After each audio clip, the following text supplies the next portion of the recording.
Welcome to the Femsplainers. I'm Danielle Crittenden. And I'm Christina Hoff-Summers. And I'm sequestered in an undisclosed location. You're quarantined. Admit it. You're self-quarantining. Well, I'm not officially quarantined, no, but I just came back from Doha on a 14-hour flight with a person coughing in the beach. Not too far from me. But anyway, I'm fine. It's just that at my place of work, American Enterprise Institute, they wisely suggested people not come if they have been traveling abroad. So I can't go to work for 2 weeks. Yeah, well, it's a good thing we're going on. We had planned to take, after this podcast, a 2-week March break, but we have to hope. I mean, I'm in the studio today, and by the way, we're with Nicholas, who was with us last week. Hello.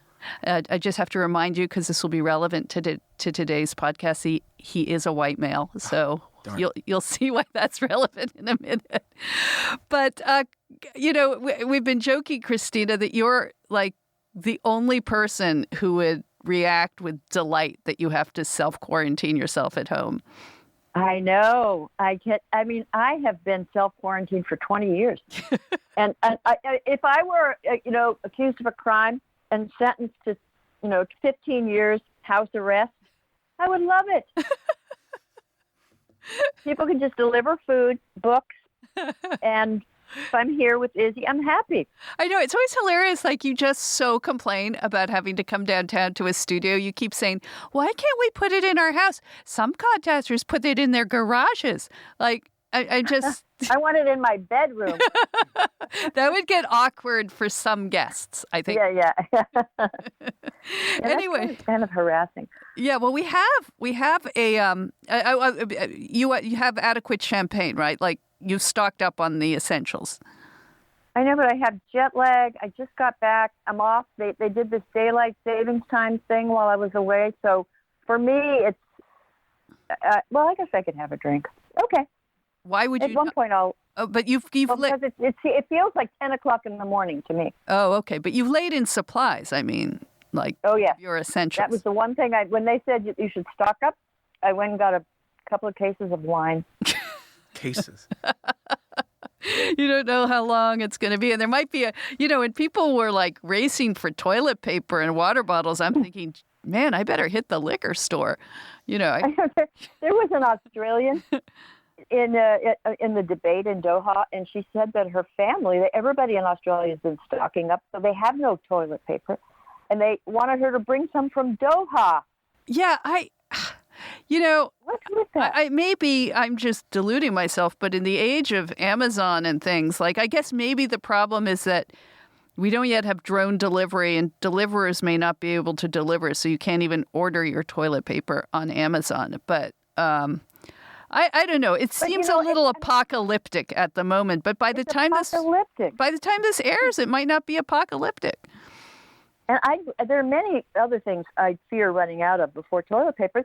I mean, you can always use newspaper or wash off or something, but there are things people can flourish without toilet paper, but not without, I don't know, a nice rosé.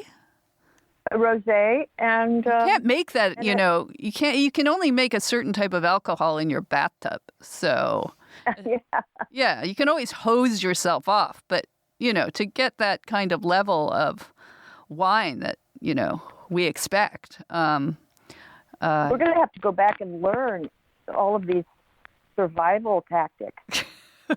Well, tell us about Doha.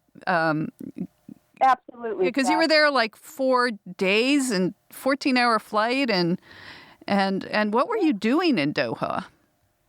I was taking part in something called the Doha Debate, which turns out to be a huge thing, and it's a wonderful thing. It's organized by various people in Doha, and I think it's funded by it seems to me, quite enlightened.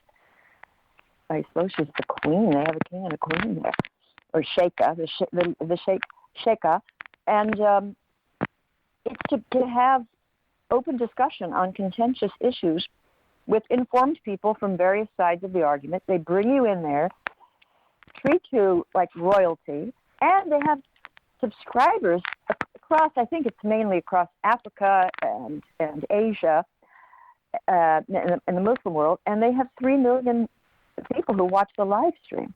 Now, usually they have a big audience because it's at a university, right in Doha. But the university, like, I don't know, a few hours before our show shut down, and they were told not to have, groups of people gather. So we performed without an audience. Oh, well, that could be good in your case. Remember last time? With Roxanne Gay. Everybody booing you. I was afraid of that. And because it was just people online, I won the debate. Well, they give you a score about, whose arguments you found most persuasive. And in the beginning, I wasn't winning. And then by the end, I did win. Who were you debating against? Well, I was debating against a professor from Australia who was, her name is Rhonda, I'm forgetting her last name, but very carried away with the oppressive patriarchal structures, and she's a Muslim who lives in Australia and is, multiply marginalized, and on and on and on, although she appeared to me to be one of the most, she was lovely, and she has children, and she's, seems to be blessed, but she is saying she is worried about the oppressive patriarchy in Australia while you're debating in Doha. Yes. But here's the remarkable thing. There's a young woman came named Aisha Akambi. Now, I have been following her on Twitter because she's just interesting and surprising. And she's a British writer. She's probably 30 years old, very, very charming and exuberant. And boy, can she check boxes. Not only is she's from Africa. Her parents immigrated she was in London. She is gay, and she doesn't feel oppressed. And she doesn't think that she doesn't like the idea of talking about privilege. She thinks we should look at individuals. Wow. And she used to be a social justice lawyer. She's very and believe messed up. Everything. I know, but she just. And now she sees the world pretty much how I saw it. We just hit it off. She's not right wing in any way. She's very liberal, but a former leftist. But she just has rebelled against his point of view, and now she's writing a book, and I'm very excited to see it. And she was just great company and fun. I think she just had too much exuberance to be a depressed activist. Anyway, it was very interesting. At one point in the debate, Rhonda was carrying on about how much structural oppression there is, and she didn't like the idea that I dared to question whether or not she was oppressed. And then I said that I thought it was condescending to assume someone else was oppressed as an individual, and that I had all the privilege. I said, I don't, know that I have more privilege than Aisha sitting next to me. And then the moderator asked Aisha if she felt that I had more privilege, and she said, I don't know. I have to know everything about her. And, she just resisted the message. So there was one person that was trying to persuade Aisha to feel oppressed, but she didn't go along with it. So. Well, this is going to be a big topic of this episode because, as you know, we've been looking forward to our guests that we're going to have on today. We're having Regina Jackson and Saira, not Sarah, Saira Rao. Regina, and this is relevant, is Black, and Saira is Indian, and they run an operation called Race to Dinner. And we've sort of previewed it before, but for those who don't know about this, it's these two women charge white women $2,500 to have Regina and Saira come to their house and basically, well, not basically, tell them... Shame them. Tell them that they are racist and how they should stop being racist. And I'm just pulling up. We heard about them through The Guardian, where there was this big article about what they're doing, and The Guardian attended one of these dinner parties, and they were asked why they believe that white liberal women are the most receptive audience. And the lady said, because they are open to changing their behavior. They don't bother with the 53% of white women who voted for Trump. White men, they feel, are similarly a lost cause. Quote, white men are never going to change anything. If they were, they would have had it done. They would have done it by now. So that's kind of their view. And Christina, I don't know if you've been on their website, but it's a pretty... it's ferocious. Well, I don't want to characterize it, but when you pull up the Race to Dinner website, it has in like... Do they have a race to cocktails? No. Like us. Although they do brunch, by the way, which I think is kind of like that's so brunch is white, right? Definitely. Yeah. It says it's kind of a yoga pants wine mom kind of thing, brunch. Although it can be inclusive, but generally. But see, now there's where I find that whole idea I find that whole idea a little racist. As if black women don't go to brunch. Yeah, I guess that was a racist thing I just said. Well, no, that's a racist thing they're doing. Well, yeah. No, I was right. To be fair, they offer brunch, and I said brunch was white. So already I'm showing my... Well, I won't tell them you said that. Okay. Oh, please don't, because I'm a little... Okay, because here's what happens. You go to their website, and in big red letters, it says, white women, let's talk about your racism and your complicity. And then you scroll down. It's like they got this black and white photo. You scroll down. It says, white women, stop centering everything on you and your feelings. That I kind of agree with. Like, oh, God, everybody stop centering you know what? everything Maybe we can, maybe we'll find common ground with them because I am so tired of mostly white women kvetching about Elizabeth Warren lost and I feel so betrayed, so furious. There's been 100 articles like that. Just because their candidate lost, they're falling apart. And I just don't remember men. Oh, come on. Wait till the Bernie bros have to suck this up. They're going to start trashing buildings or something. Well, they'll be aggressive and they'll be name calling. But I don't think we're going to hear a lot of confessional, sort of emotion diary. Well, I think that's a toss-up about what we should prefer. But wait, I think I'll take the whining in that case. But it goes on to say... Rather than the death threats and the doxing. Yeah. Well, apparently what is so fascinating about what we're actually about to experience ourselves, according to the Race to Dinner site, they say, our mission is simple.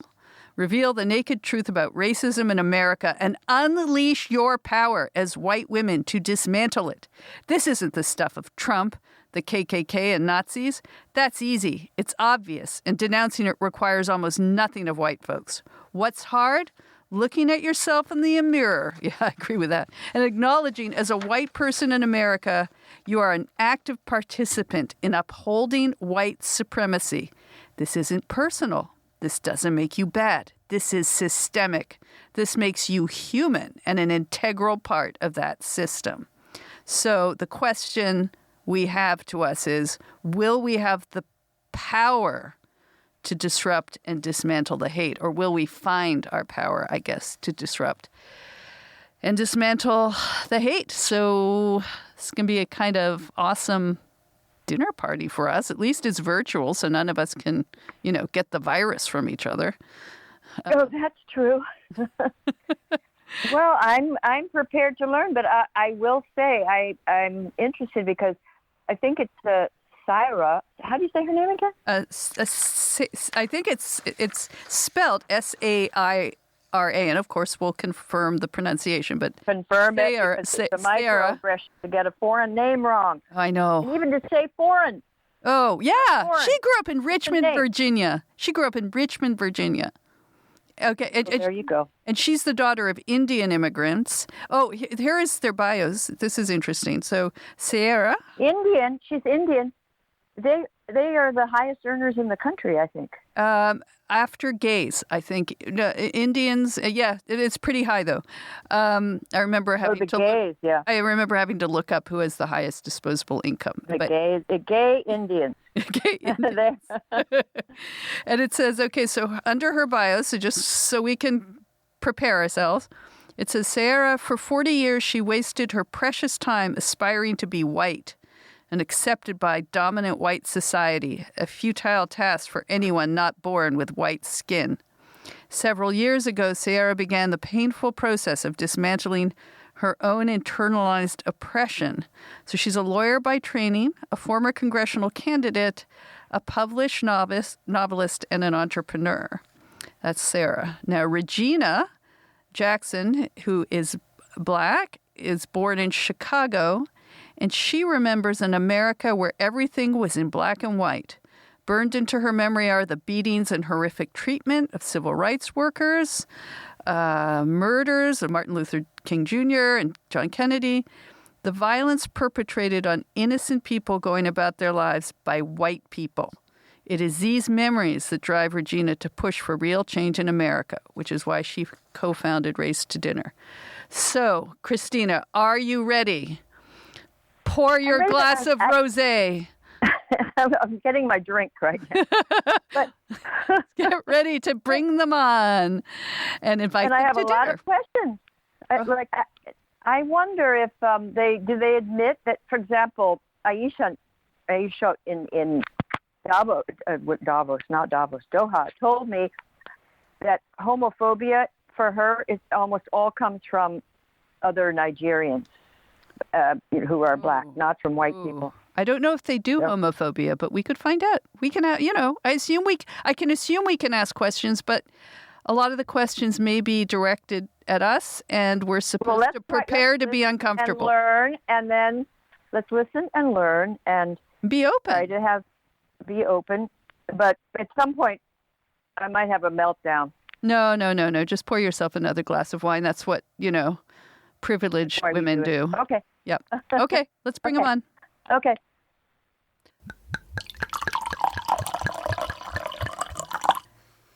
Hey, so Nick, I hear you just moved into a new apartment and we're having a little bit of trouble with your sleep. That's exactly right. So we're in a weird transition period, which means that before I have the ability to sleep on a mattress for time and safety and money reasons, I've been sleeping on a futon. And how could I describe it? It's sort of like, when it's flattened out, it's actually sort of shaped like a pyramid. So basically your spinal column is split in half by a futon. So that's what I've been sleeping on for about a month.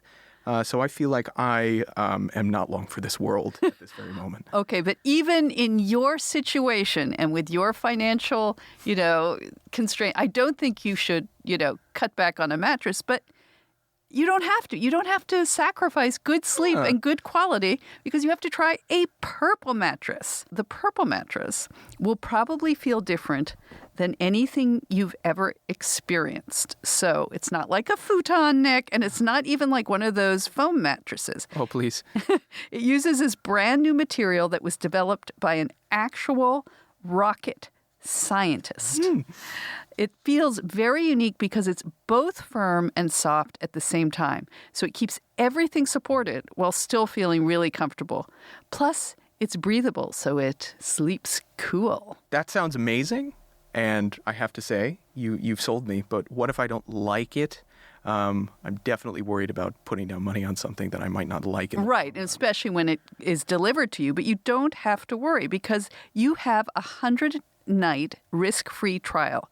So if you're not fully satisfied, you can return your mattress for a full refund. It's backed by a 10-year warranty, and it's free shippings and, most important, free returns. Nice. So you're going to love purple. And right now, our listeners will get a free purple pillow with the purchase of a mattress. That's in addition to the great deals they're offering site-wide. So just text FEMSPLAIN, FEMSPLAIN, to 84-88. The only way to get this free pillow is to text FEMSPLAIN to 84888. That's FEMSPLAIN to 84888. Message and data rates may apply, but you'll get a very good night's sleep.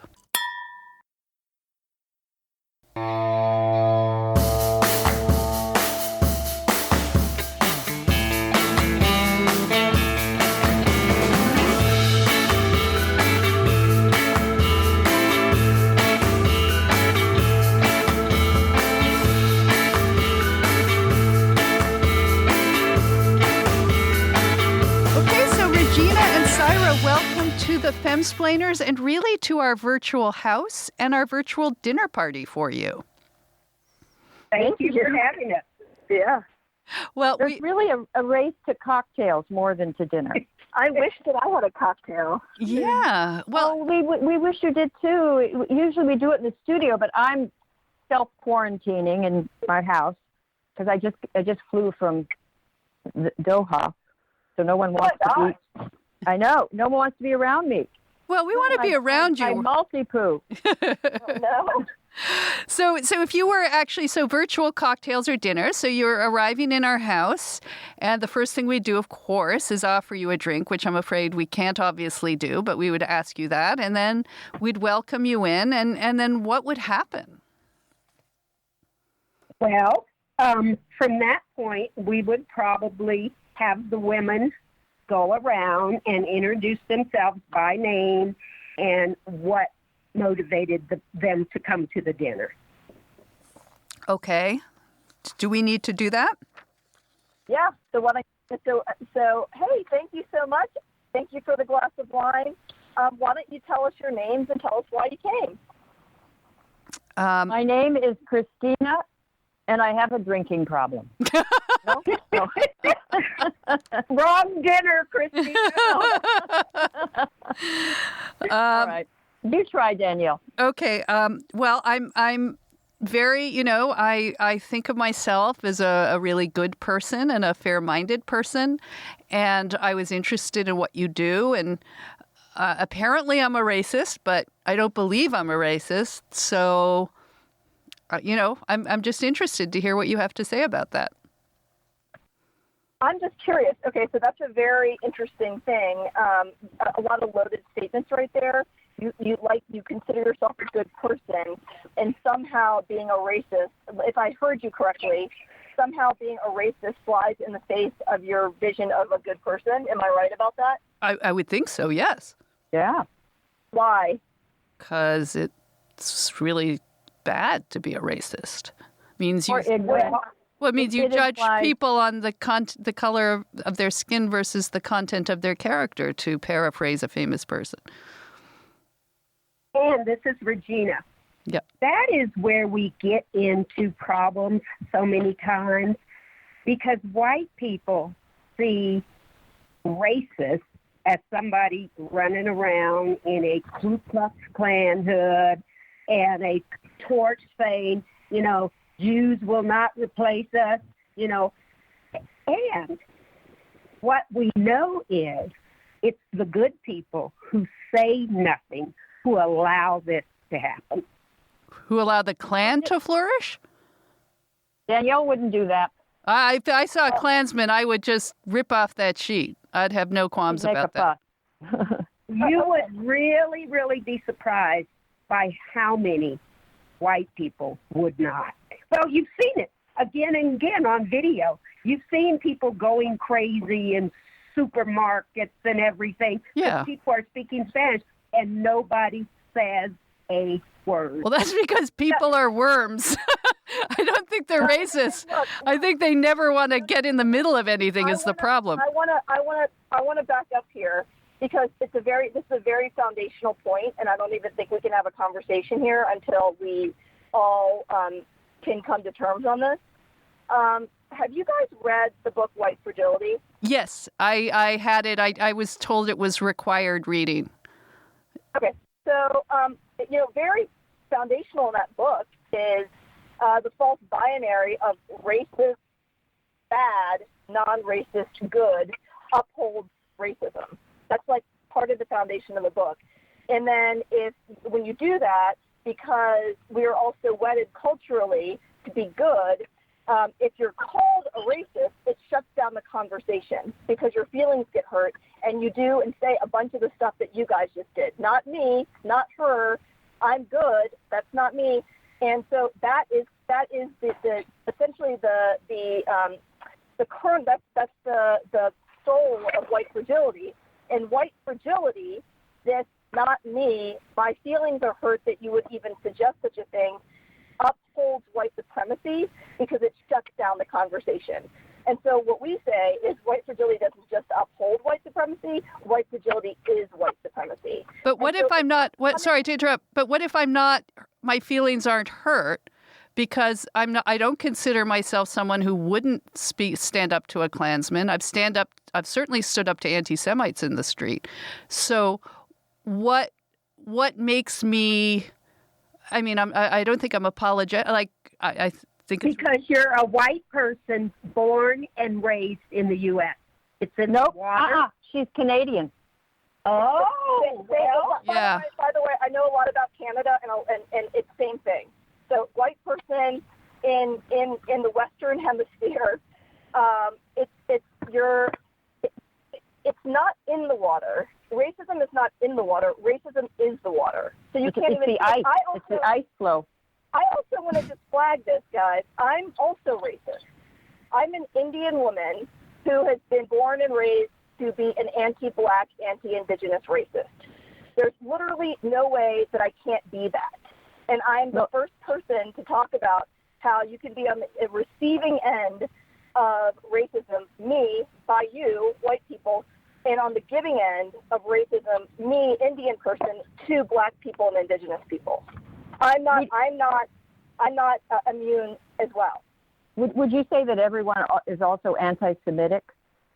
Yes, I think that's it. Yes, anti-Semitism. We're all homophobic. We're transphobic. Like, we're ableist. So it's the dominant culture.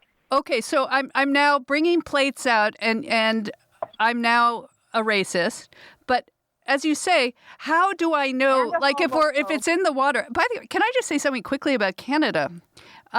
What was interesting to me was when I moved from Canada to the United States, Canadians don't experience race the way Americans do. And one of the first things I noticed in moving to the United States was because of the history of slavery with the United States, I realized that Americans think about that almost all the time, much more. It's always part of a national discussion, whereas in Canada, it's not. Now, maybe it should be, but the two different histories, when you said it's the same, it doesn't really make it the same. It might have the similar outcome in your view, but I was very fascinated by that difference. Well, that's certainly a difference, but do you talk to Indigenous people in Canada about that? I've interviewed Indigenous people as a journalist. Yeah, a lot of Indigenous friends who would say that Canada is deeply problematic. I really didn't call into this to talk about Canada, though. I'm not a Canadian expert, so I'd rather not. Okay. Can you sorry. One of the things I want to flag that you said about racism in the U.S. seems to be a big discussion. And I would counter that and flag for you that if we really talked about it in real terms, we maybe could get ahead of white supremacy, but we don't really talk about it because of white fragility. So it never is really talked about in real terms. Okay, so what would be some of those real terms? Because I want to understand why I'm a racist, even though I don't think I am. The harm. Okay, so number one, the first thing I said is people sitting by and doing nothing. Watching other people be shamed, be ridiculed, be treated wrongly, and say nothing. To me, that's the biggest issue. Okay, let's say I don't do that. Let's say I jump in, which I do. So what? So what is my next level of racism? Do you realize how special you are just because you jump in? Well, I know that I would say that I don't think people don't jump in because they're racist. I think it's really true. I've found in my life being someone who jumps in a lot of people are just terrified. I mean, look, go to a conference. They won't even raise their hand to ask a question. What we're saying is, if you do not stop bad behavior, you are allowing it. So by people, whatever their reasons are for them not getting engaged, they are allowing white supremacy to flourish. What you can't acknowledge, you can't change. Okay. So All right. what we're saying is people need to step up and stop all the crap that's going on. That's number one. Number two, people need to hold other white people accountable. We know, and like Saira said, she's anti-black because all Asians are taught to be anti-black. And I said, guess what? Black people, we know that. We know that every person on this earth believes that they are better than a black person. But even I've read even among blacks there is color discrimination, right? Yes, there is. And that's white supremacy, too, because where do you think that comes from? Good question. I think it existed. I mean, if we talk in Africa and the history, that tribal antipathy predates white colonialization. No. It doesn't? What it is black people are taught to hate themselves. This whole hair issue. Why do you think it is that black people are going around getting skin lightener and wearing weaves and wigs? Why do you think that is? Oh, that's for sure. But I was talking about pre-contact African civilizations or white people. The first contact was with Arabs who were lighter skinned. But we're talking about racism in America. Oh, okay. But let's just stay on that subject. Okay. We know all these other problems exist. That's what we're dealing with. Okay. So we have the colorism because we actually had a little poem called "If You're White, You're All Right. If You're Brown, Stick Around. If You're Black, Get Back." Okay. And that's in the black community. So what does that say about how black people view themselves because of white racism? What? Okay, can I just say something? I'm having a problem with the generalizations because you said all Asians are taught to be anti-black, and they are. What? We are. I mean, it's a really big problem. I'm Asian, and I can safely say that. But it's like kind of not an empirical statement. I mean, I can't say all Asians. I'm sure a lot of Asians are raised very decently not to be anti-black and often are doing activism on that, like such as yourself. Hey guys, I have to be honest here. This is like very foundational stuff, and when we do these dinners, it's assumed that the women come in with a certain basis, and we typically don't sit around and argue about this.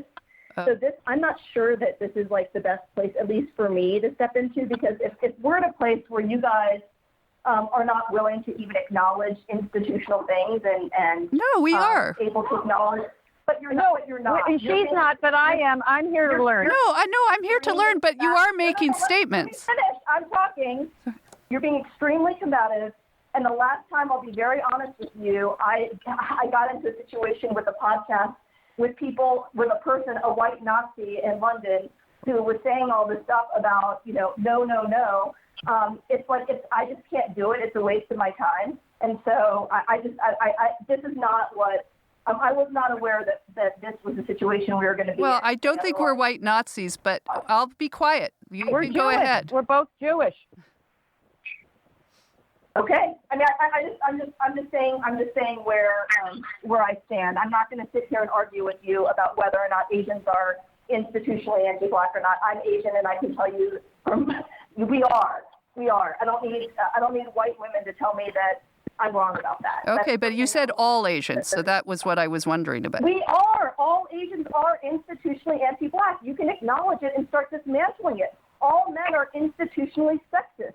You can acknowledge it and start dismantling it. That's kind of sexist. We get nowhere. The whole reason we get nowhere is because of this defensiveness. it's not defensiveness. If you say all men are something, it's like saying all Jews, all blacks, all whites, all women. To me, that's a problematic statement. Well, here's the deal, you guys. I'm a black woman. I've been a black woman for 69 years. I've been born and raised in America. We have a racist, institutionalized society that thrives on white supremacy. And the reason why white supremacy thrives is because we cannot come together, number one, to acknowledge it. Number two, white people don't want to be in pain. They don't want to get their feelings hurt. They don't want to acknowledge that we live in a white supremacist society. So I'm with Saira. We're not here to argue the point. I have lived it for 69 years. But we're not questioning that. We're not questioning that. Quickly to make this a real race to dinner. Yeah. The host is a white woman who actually steps in and deals with the white fragility that's happening here. And Genevieve just offered to do that. So I'm going to add her into this call right now. Hang on. Oh, okay.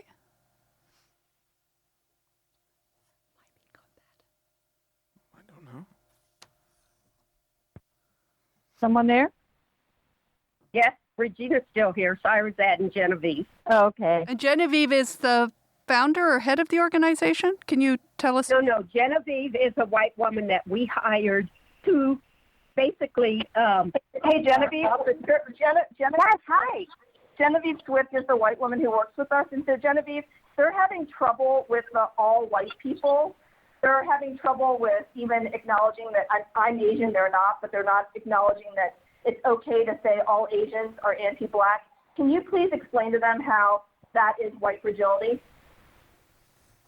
Yes, and I'm not the best at this, but I am going to take a stab at it. First of all, black and brown, indigenous people are labeled all of the time. White people don't have to deal with that. And so white people feel uncomfortable when they hear that and they immediately get defensive. Another thing is, when I've thought about this, is that I can slip into any of these roles at any moment and play the white person. And because of that, get away with shit that a non-white person wouldn't get away with. Are either of those things resonating at all? Well, can I just say, I think this has been a little misconstrued. I don't think we're being defensive. I am totally open to understanding how I am a racist, and Christina's the same. It's funny, you just said, why label other people? What we're kind of balking at is everybody's being labeled. All Asians are being labeled. And look, I totally appreciate the history of racism in this country, but we're being treated like I don't like making generalizations about anything. I don't like making it about Jews, which we are Jewish. I don't like making it about blacks. I don't like making it about men. And so that's what we're questioning. Like, if you don't want to label, why label? Like, why can't we have a more productive? We are not talking individuals here. We are talking systemic, okay? Okay, got it. Will get a seat at the table before you, me, Saira, Genevieve. Do you understand that? We're talking systems of that are oppressive to other people.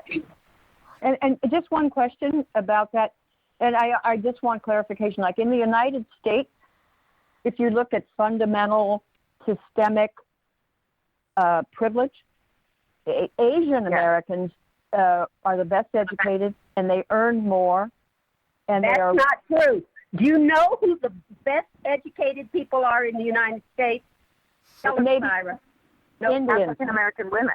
Black women. Black women are the most educated group in America. Yet we don't get a job. Thank you. Well, that's fantastic.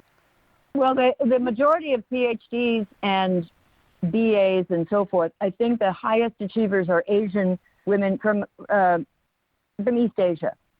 Well, because they were let in, and when I say let in, I mean legislatively. Okay, you become the model minority, so that those jobs and titles and everything would not have to go to black people. Oh. So it's all. You can speak more on this. I get it. It always comes back to the systemic anti-blackness. But why would they do that in Canada? I don't know why Canada does anything.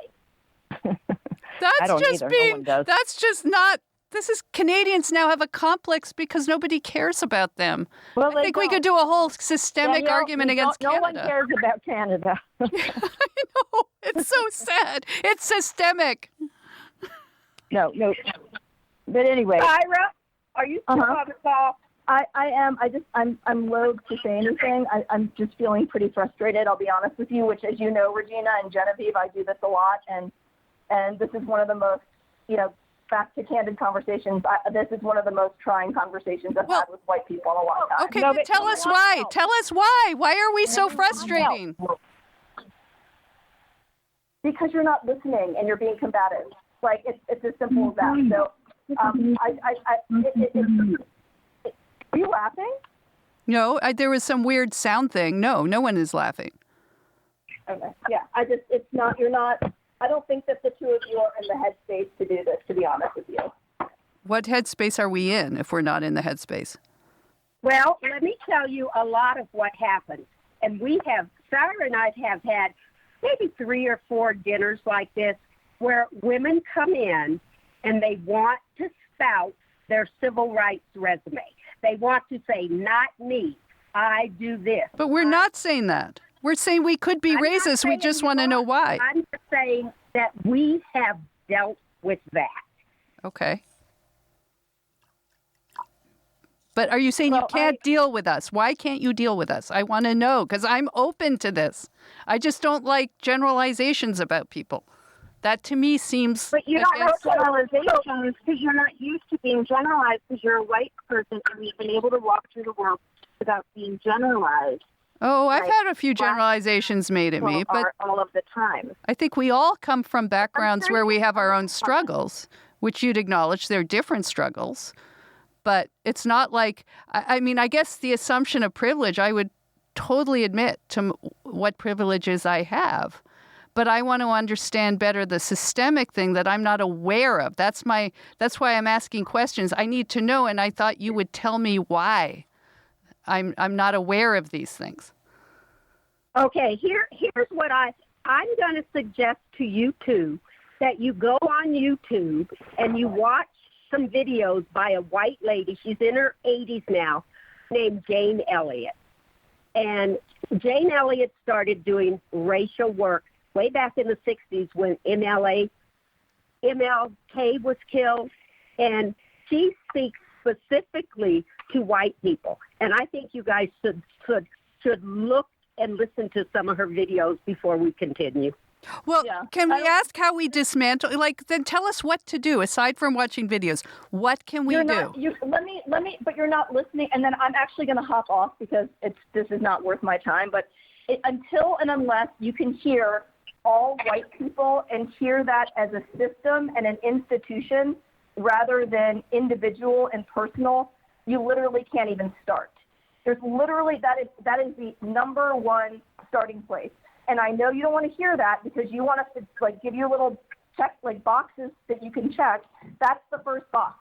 So you cannot even start this work until and unless you can hear all white people without freaking out, without calling it a generalization. Well, it wasn't just all white people. It was all Asians and all men and all blacks. Yes, it's institutions. It's institutions. Oh. It sounds like it's sort of like original sin. They were sinners, and we have to understand it and overcome it. It almost seems. Have you read White Fragility?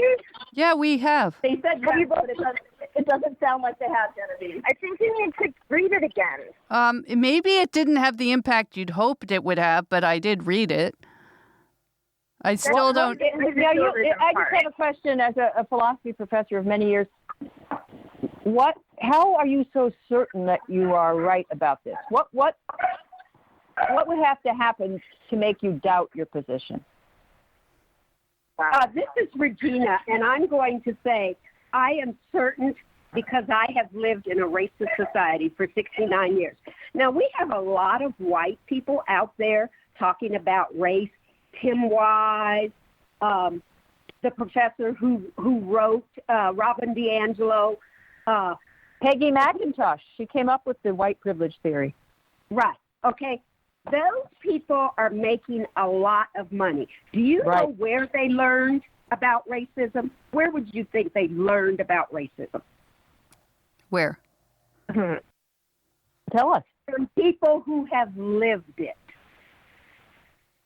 From Native people, Indigenous people, Black people, Latino people, from people who have lived it. That's the only way you're going to go learn about anything is get to the source. Well, but the thing is, in terms of lived experience, like my grandmother is Mexican, and I know her intimately. It's part of who I am. And my lived experience is that you are certainly right, that there is racism and all the other pathologies and denigrating assumptions about others. But in the United States and Canada, at least we struggle with it and try to overcome it, whereas I don't see that. So I have a question for you. Yeah. So the United States we were formed, 400 years ago, somewhere around in there, okay? If we're struggling with it so bad, how come Black unarmed men are still being shot in their own houses and police are almost never prosecuted? And when they are, they're found not guilty by white juries. Tell me why. Well, first of all, I'd want to know the actual data. Like, how often does it happen? Does it happen a lot more than it happens to white people? I'm not a researcher. I'm not a data analyst. I am a person, a Black woman who wants to talk to you about her lived experience. No, look, and Regina, about my lived experience plus some data. No, but to Regina, no, absolutely, there has been some horrific racial shootings based on presumptions. Like there's no doubt. Here's actually a question I had. I watched this documentary. It was called Accidental Courtesy. I don't know if you've seen it. It was about a Black jazz musician named Daryl Davis. He actually lives in Washington, D.C. He made it his mission to go and befriend members of the Ku Klux Klan.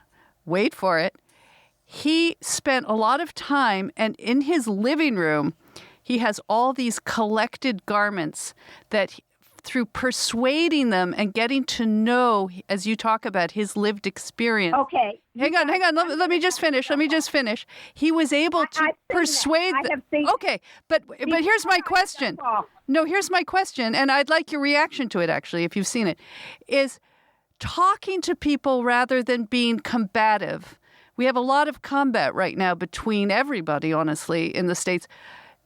How is this combative role, do you think, going to advance your cause versus someone like Daryl Davis, who's on the front lines dealing with Klansmen and not like women like us? Tell us about that. White people started white supremacy. It is white people's job to dismantle it. Now, bless Mr. Davis for what he did, but you guys created this. We didn't. And with that, I'm out. Hello? Oh, dear. Oh, no. Hello? I think we failed the dinner. Hang on. Is everybody gone? Is Genevieve gone? Whoa. We even lost Genevieve. Whoa, we lost the white bystander. That was extraordinary.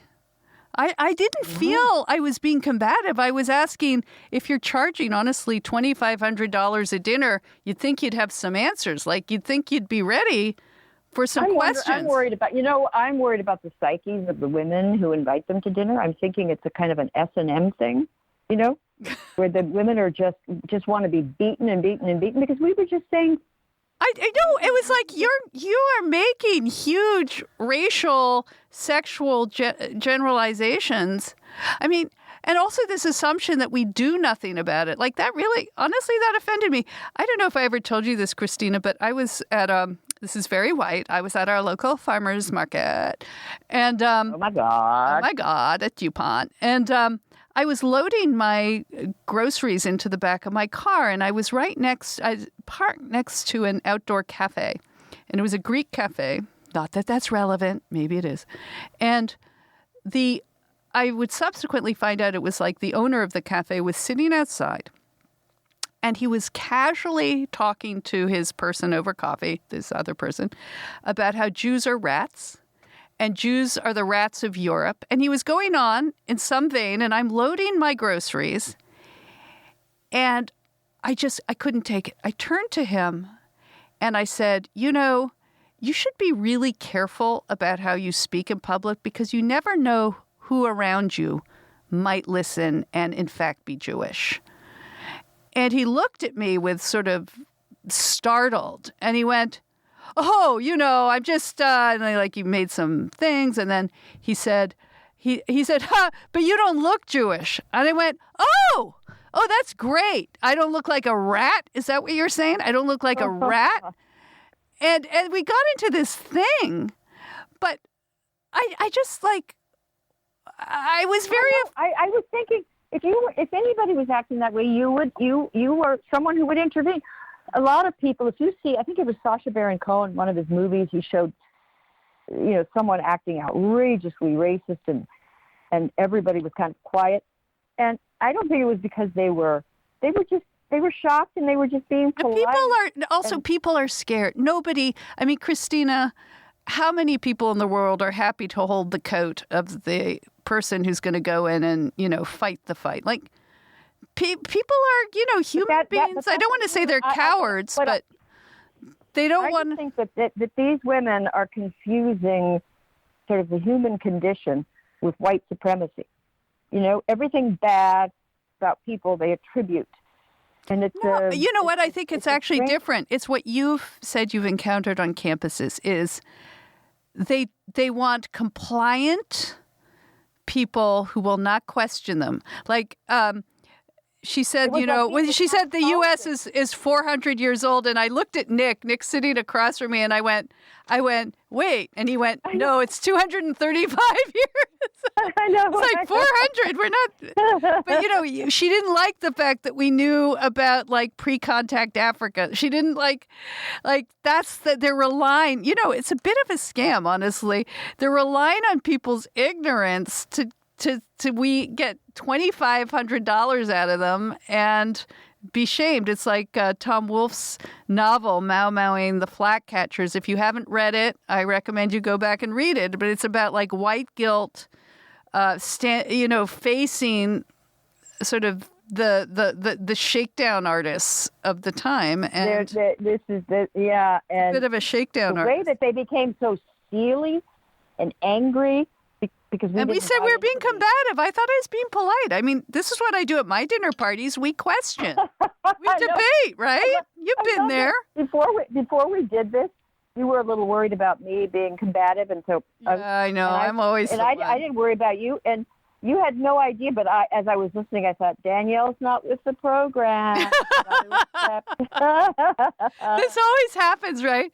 Remember when we went to my poor son Nat, who we went to his high school class. He had run, this was pre-Trump. He had run the sort of conservative club at this very liberal school. Oh my God! Do you remember that? That was fantastic. I know, it was awful.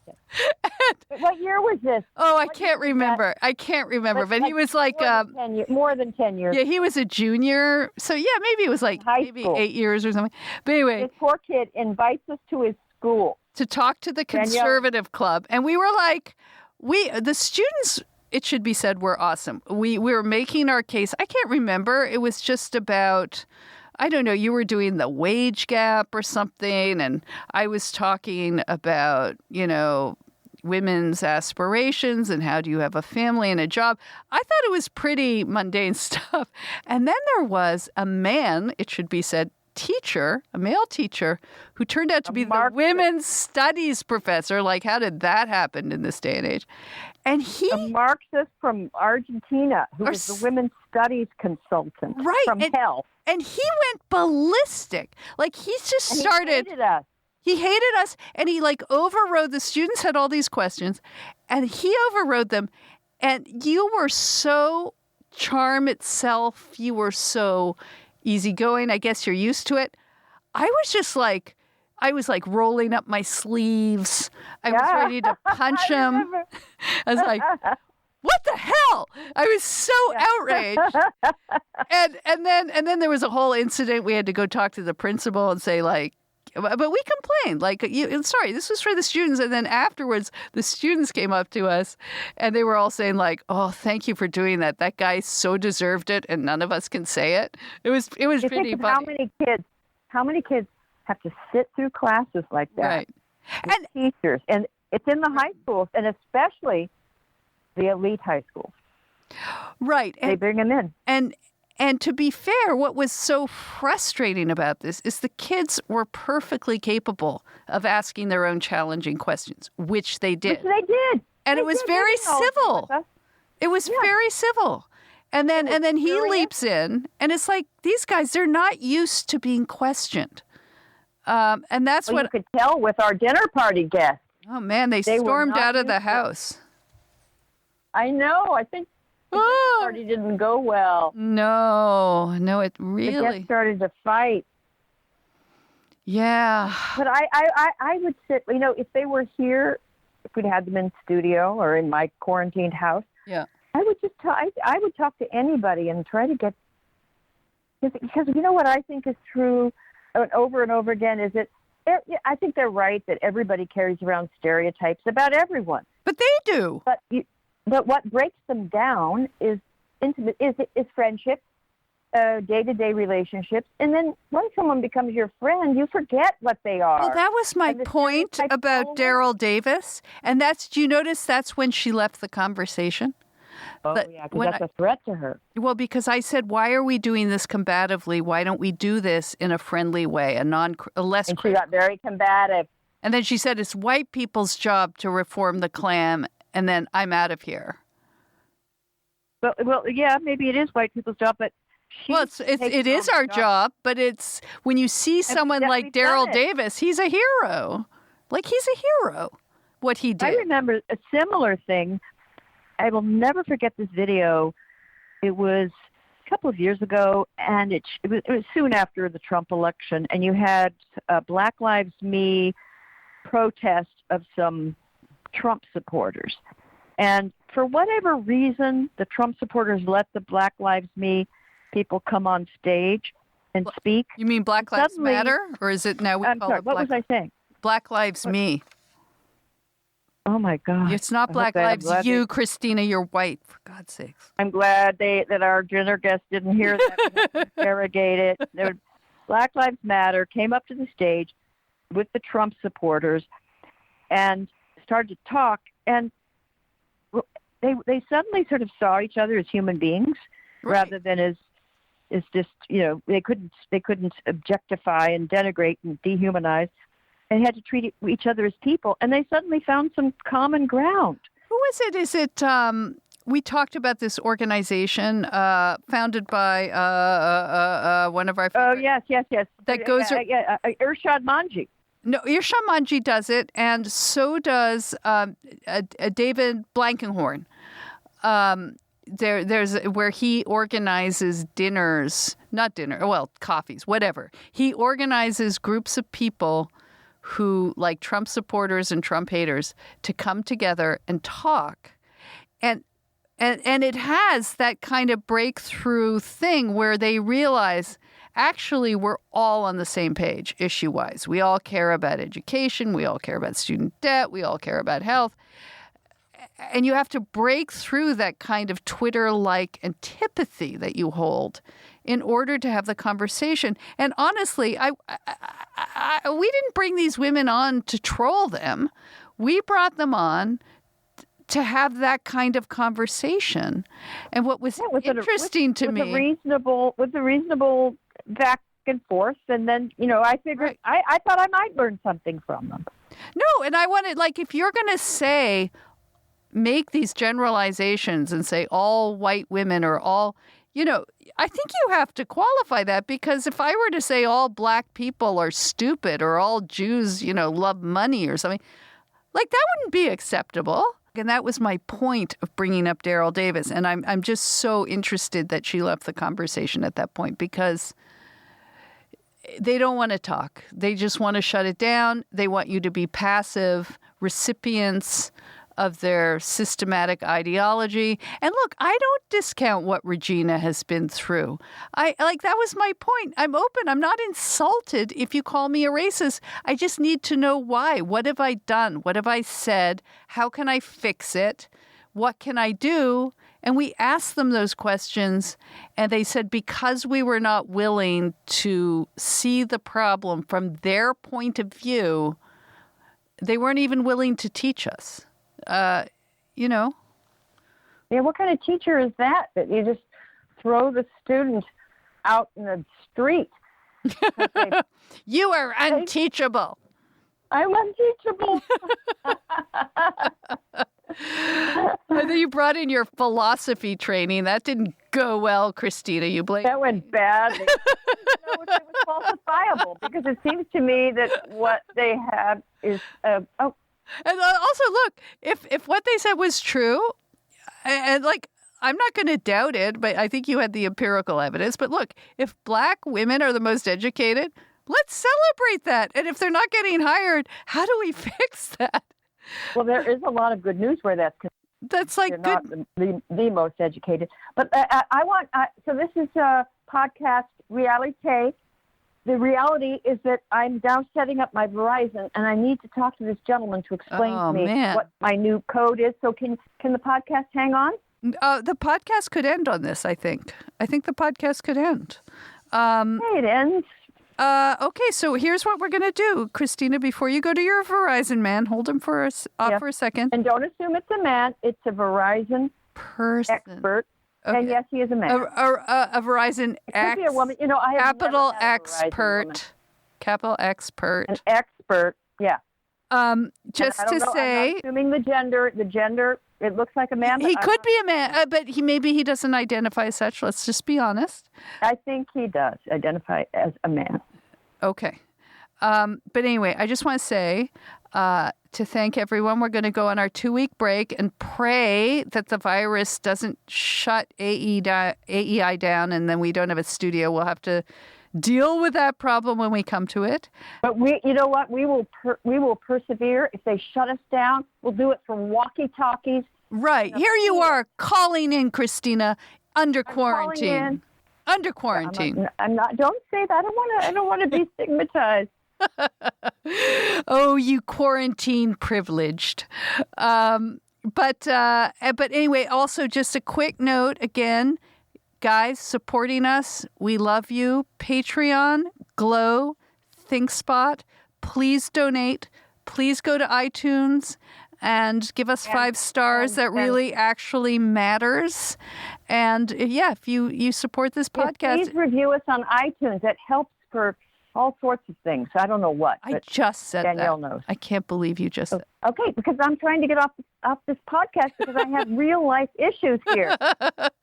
Okay, and remember, if you support us, you get a bonus monthly episode. You'll get a weekly rant, and that's it. All right, Christina, go deal with your Verizon person. Thank you. Bye-bye. Bye.